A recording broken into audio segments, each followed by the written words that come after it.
कर हैरान रह गया कि उसकी नई पत्नी हाई स्पीड ट्रेन से भी तेज दौड़ सकती थी। उसे ये भी याद आया कि उसने उसकी 20 साल की लकवा बीमारी सिर्फ 3 सुइयों से ठीक कर दी थी। उसी पल आदमी को समझ आ गया कि पत्नी साधारण इंसान नहीं है।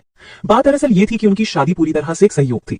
आदमी को कैंसर का अंतिम चरण बताया गया था और उसने जीने की उम्मीद छोड़ दी थी। लेकिन उसकी दादी की शादी कराना चाहती थी और पुराने रिश्ते को निभाने का फैसला किया।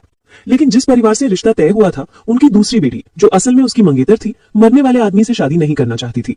शक्तिशाली परिवार को नाराज करने के डर से उसके माता पिता ने गांव में पली उनकी बड़ी बहन को अपनी छोटी बहन की जगह शादी करने के लिए मजबूर कर दिया। शुरू में गांव वाली वो लड़की भी शादी से इनकार करना चाहती थी, लेकिन जब उसने आदमी को देखा और सुना कि दहेज 10 अरब है, तो उसने तुरंत अपना मन बदल लिया। जिसके बाद उसकी बहन ने उसका मजाक उड़ाया कि वो मरने वाले आदमी से शादी कर रही है। उसे क्या पता था कि गांव वाली लड़की ने अपने गुरु से अद्भुत चिकित्सा विद्या सीखी थी।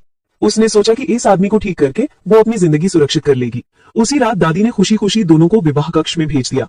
आदमी को उसकी क्षमताओं पर यकीन नहीं हो रहा था, लेकिन लड़की ने तुरंत